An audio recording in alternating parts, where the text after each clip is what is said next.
Good evening everyone. So today here with the third chapter of geography of class 8th, that is your mineral and power resources. मुझे उम्मीद है कि आप लोग को इससे पहले का जो चैप्टर था वो आपको पूरा क्लियर हो गया होगा और कॉन्सेप्ट अच्छे से समझ में आया होगा. That is fully explained and completed with your chapter explanation and the box attempts also we have done. Then we have completed the exercises also. Okay, so let us begin with the new chapter today. और इसमें आज हम देखेंगे कि minerals क्या होते हैं और किस प्रकार से हम उनको अर्थ से एक्सट्रैक्ट करते हैं. ओके, सो आज हम शुरुआत करेंगे by understanding what you mean by mineral. Okay, mineral जिसको हम हिंदी में कहते हैं खनिज.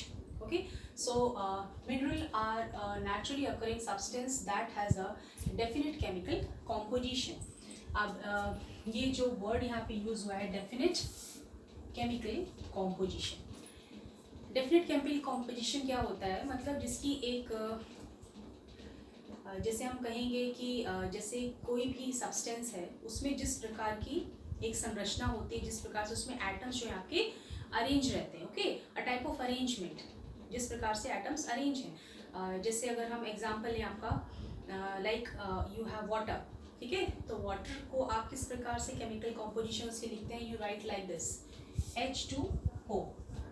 ठीक है, तो यहाँ पे क्या है, यहाँ पे आपका hydrogen it is combining with oxygen. That means two atoms of hydrogen combining with one atom of oxygen and that makes your H2O, that is your water. ठीक है, इसी को हम लोग कहते हैं a definite chemical composition. Right, and now they are created by natural process without any human interference. मतलब ये प्राकृतिक रूप से पाए जाते हैं और इसमें ह्यूमंस का कोई रोल नहीं होता है. ठीक, तो ये जब भी हमको मिलते हैं तो हमको नेचर में मिलते हैं और ये अपनी कच्चे रूप में हमको प्राप्त होते हैं. Okay, so will once again repeat this. Minerals, what do you mean by minerals? It is a naturally occurring substance that has a definite chemical composition and they are created by natural process without any human interference. Understood? Now next is they are concentrated in particular area and rock formation. ठीक है, अब minerals आपको सब तरफ एक जैसे नहीं पाए जाते हैं. They are unevenly distributed. ठीक है, किसी एक खास जगह में मिलेंगे एंड दैट पर्टिकुलर एरिया में बी एसेसिबल और नॉन एसेसिबल फॉर यू. ठीक है, एसेसिबल मतलब जहाँ पर आराम से उस तक पहुँच सकते हैं और नॉन एसेसिबल मतलब जहाँ पर आप पहुँच नहीं सकते, जैसे आपका आर्कटिक रीजन हो गया, अंटार्कटिका हो गया. ठीक है, तो यहाँ पे आपके मिनरल्स पाए जाते हैं लेकिन आप यहाँ पे पहुँच नहीं सकते हैं. राइट, एंड नाउ ये पत्थरों में भी मिलते हैं. They are found in the rock formation. Okay, now next point is they are identified on the basis of their physical properties and chemical properties. ठीक है, हम इनको कैसे पहचानते हैं मिनरल्स को, इनकी जो फिजिकल प्रॉपर्टीज होती हैं और जो केमिकल प्रॉपर्टीज होती हैं. अभी फिजिकल प्रॉपर्टीज का मतलब क्या हो गया, जिसको हम देख सकते हैं, छू सकते हैं. ठीक है, जैसे आपका हो गया यहाँ पर कलर है, डेंसिटी है, हार्डनेस है. These are your physical properties and these physical properties are reversible. ठीक है, जैसे हम एग्जांपल लें आपका, if you heat a water in a pan, okay, it becomes a water vapour, right, and then when it is cooled again it condenses back into the water. ठीक है, हमें इसका फॉर्म वापस मिल गया. तो ये आपका फिजिकल प्रॉपर्टी हो गया.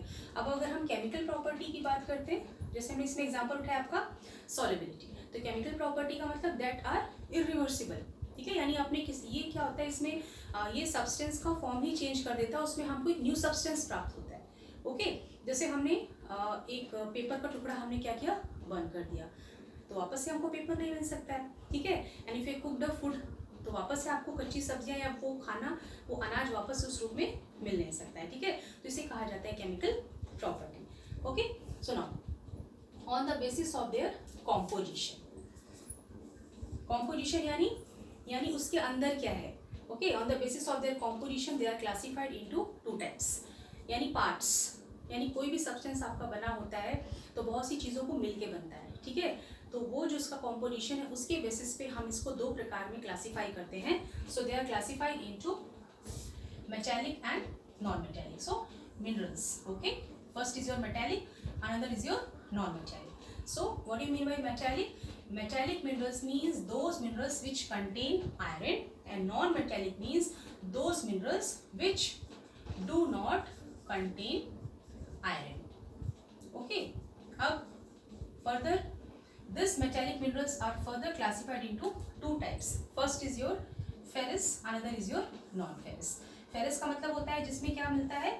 Iron, which contain iron, and non-ferrous means which do not contain iron. Okay, this is the composition of the, this is their classification on the basis of the composition. Metallic, non-metallic means metal means which contains metals, and non-metallic means which do not contains metals. और metals में भी हमने दो classification दिया, that is your ferrous and non-ferrous. ferrous यानी जिसमें आपको iron मिलेगा, and non-ferrous मतलब जिसमें आपको iron नहीं मिलेगा. ओके, अब हम पहले उठाते हैं आपका मेटालिक मिनरल्स को. इसको हम लोग समझेंगे ये है क्या. So now metallic minerals contains metal इन रॉ फॉर्म. तो ये जो मेटालिक मिनरल्स होते हैं ये जब हमको प्रकृति से प्राप्त होते हैं तो कच्चे रूप में प्राप्त होते हैं. ठीक है, इनको हम बिल्कुल वैसे यूज नहीं करते हैं. Okay, we undergo various process, then we they become useful to us. तो प्रकृति में ये अपने प्राकृतिक अवस्था में मिलते हैं. And the metals are hard substances, ये बहुत ही ज़्यादा कड़े होते हैं. And then they are good conductor of heat and electricity. Good conductor of heat and electricity का मतलब ये होता है कि आसानी से गर्म हो जाते हैं और इलेक्ट्रिसिटी को अपने में से पास होने देते हैं. क्यों? क्योंकि इनके इलेक्ट्रॉन्स आराम से मूव करते हैं. ओके, तो नेक्स्ट इज दे हैव लश्यर और शाइन, मतलब इनमें एक चमक होती है. दे हैव अ ब्रिलियंस, जैसे क्या हो गया आपका diamond. Okay, now next is they may be ferrous और they may be non ferrous. अब ये जो आपके मेटेलिक मिनरल्स हैं इसमें हमने बताया था आपको two types, ferrous and non ferrous. ठीक है, अब फेरस के एग्जांपल इसने दिया है, दे मे बी आयरन ओर और मैग्नीज. और नॉन फेरस के एग्जांपल दे रखा है आपका gold, silver, copper, lead. Right. Okay, so अब ये मेटेलिक मिनरल्स के अलावा फिर हम अगर आ जाते हैं नॉन मेटेलिक मिनरल्स पे. Okay, will see that.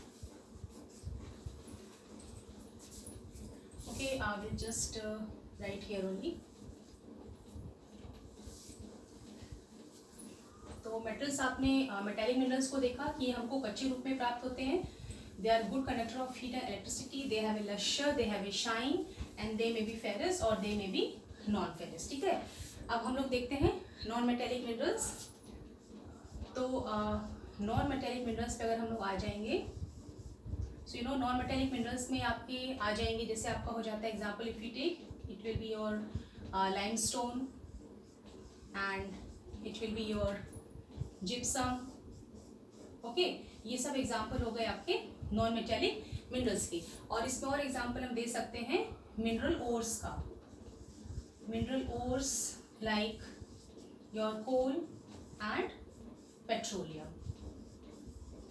And these mineral ores are nothing but they are the fossil fuels.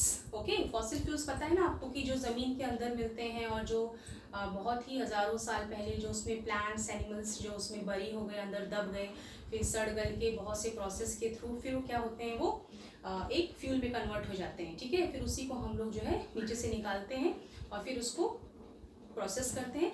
Then we make it in a use. Okay, so this is your non metallic minerals.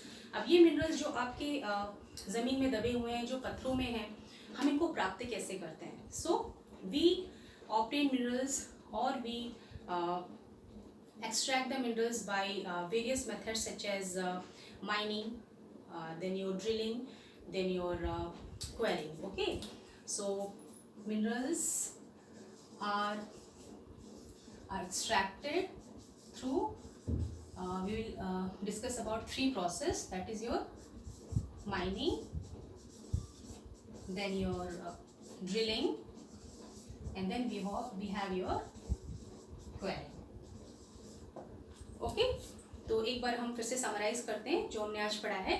So we have first seen the definition of mineral. What do you mean by minerals? So minerals are the naturally occurring substance. They have a definite chemical composition and they are found in nature and they are formed without any human interference. Okay, then they are concentrated in a particular area or rock formation and that area may be accessible or non-accessible, okay, and then they are identified on the basis of their physical properties or chemical properties. And next we have seen their classification on the basis of their composition, and in that we have classified them into two types, that is your metallic, non-metallic. And metallic means they contain metal, non-metallic means they do not contain metal, okay. और metal में भी क्या होता है, they may be ferrous or non-ferrous.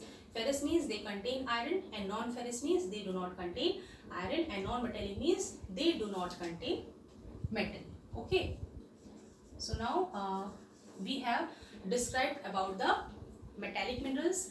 In metallic minerals we have seen that these metals are found in their raw form, and they have a luster and a brilliance, okay. And then we have seen that they are good conductor of heat and electricity. They may be ferrous or the non-ferrous, उसमें भी हमने कुछ examples देखे.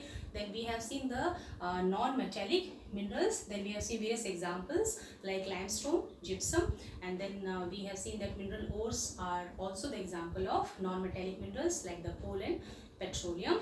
And how the minerals are extracted, it is extracted by various process such as your mining, drilling and quarrying, ठीक है. तो इसके बारे में हम लोग अगले क्लास में डिस्कस करेंगे.